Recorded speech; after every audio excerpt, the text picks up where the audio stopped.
McInerney from Croaky here, and I'm at the Oceanic Tobacco Control Conference in Hobart, speaking to Professor Kurt Ribisl. Would you be able to introduce where you're from professionally?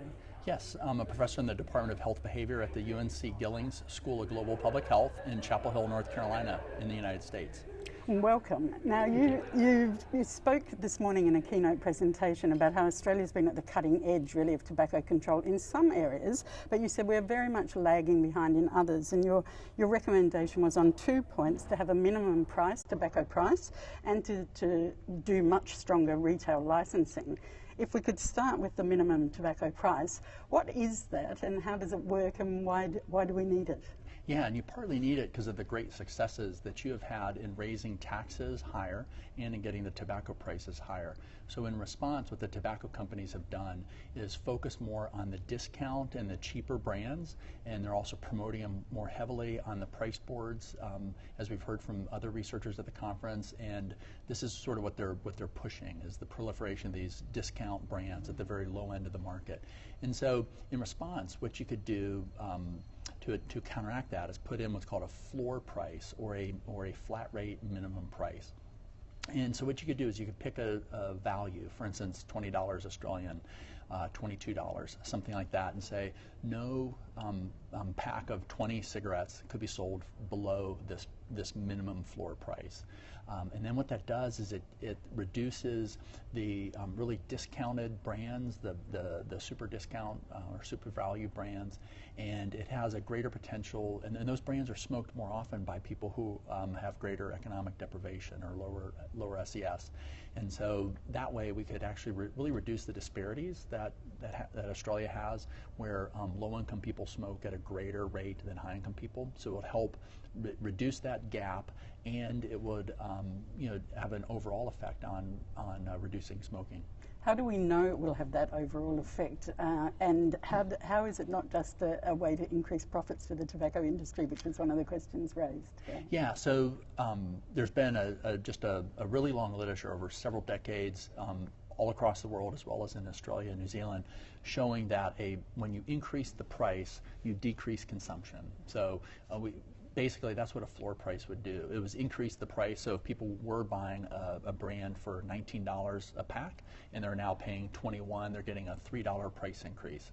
Again, you could pick whichever floor price makes the most sense.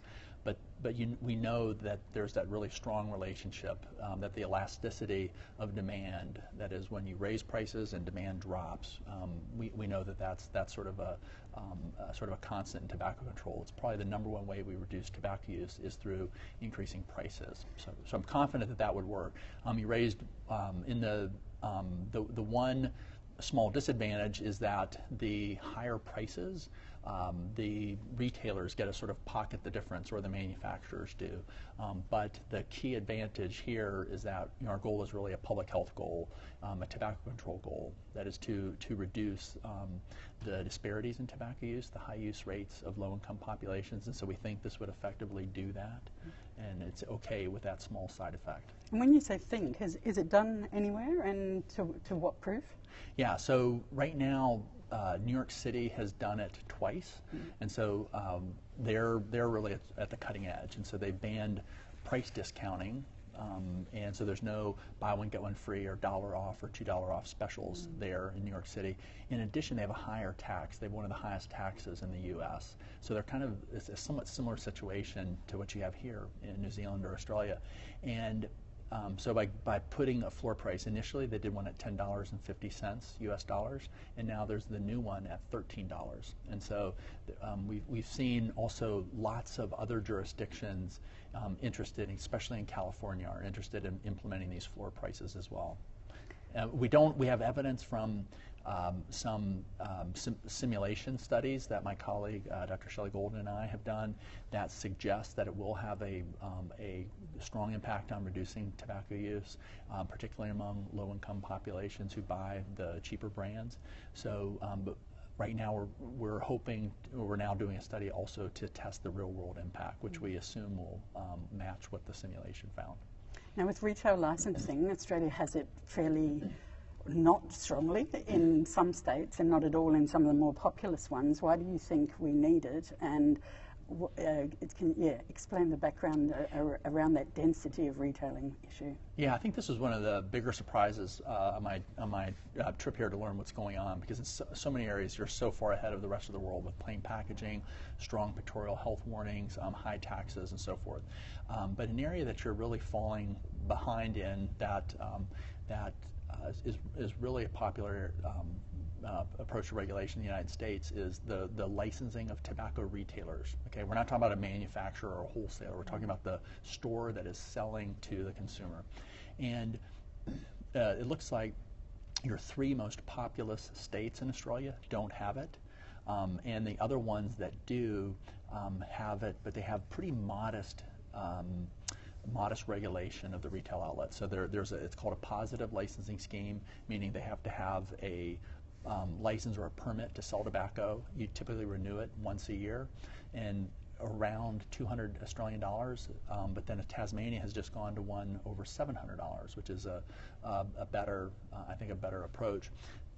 Years ago, there was a study done that showed when they raised the price from, I believe, the licensing fee from around $12 to $200, there was about a 23% reduction in the number of people holding a license. So you had a reduction in retail availability, and presumably if you go to a license fee or increase the fee, you'll see a reduction in the number of retail outlets, which would be good because more retail outlets are associated with higher smoking rates, more youth initiation, and harder or greater difficulty in quitting. So anyway, we think that the places that don't have licensing should implement it. The places that do have licensing should either raise their fees or add on provisions. And so some of these provisions could be banning that the store, if licensee can't sell tobacco products within 500 meters or 1,000 meters of a school. Possibly they could be blocked from selling menthol products, given the problems with menthol, and they could also be limited from operating within, say, 500 meters of each other. So you kind of reduce the concentration or density of retail outlets. Because there is a real socioeconomic impact, isn't there, of that density? I think the concentration in lower socio areas is much higher generally. Yes. Yes, and so we found this. The first studies came out of the United States in Iowa and New York. That there's a greater number of tobacco retail outlets in more socially disadvantaged neighborhoods. There was a study done by Louise Marsh in New Zealand that found the same thing across the outlets there, that there are a greater number of tobacco retailers in lower income neighborhoods. And what's behind that? First of all, we know that smoking rates are a little higher, so some of it might be chasing the greater demand, but also typically a lot of the zoning laws are that the business districts are often located in lower to middle income areas. The really high income neighborhoods often don't have any commercial businesses anyway. Leafier. Right, Leafier. But the nice thing about this is when you do some of this regulation, again, you're creating an environment where a child who grows up in a more disadvantaged neighborhood is exposed to a greater number of tobacco retailers, and which is linked again to higher, sort of greater risk of smoking. So you're really not starting out with a level playing field. And what if we were to move on these initiatives in Australia? What fight back would we expect from the tobacco industry? Yeah, presumably, just like almost any policy, they would probably tend to either oppose it through just the manufacturer or more likely from retail groups. And sometimes they set up front groups, but also they work through convenience store associations and gas station associations and so forth.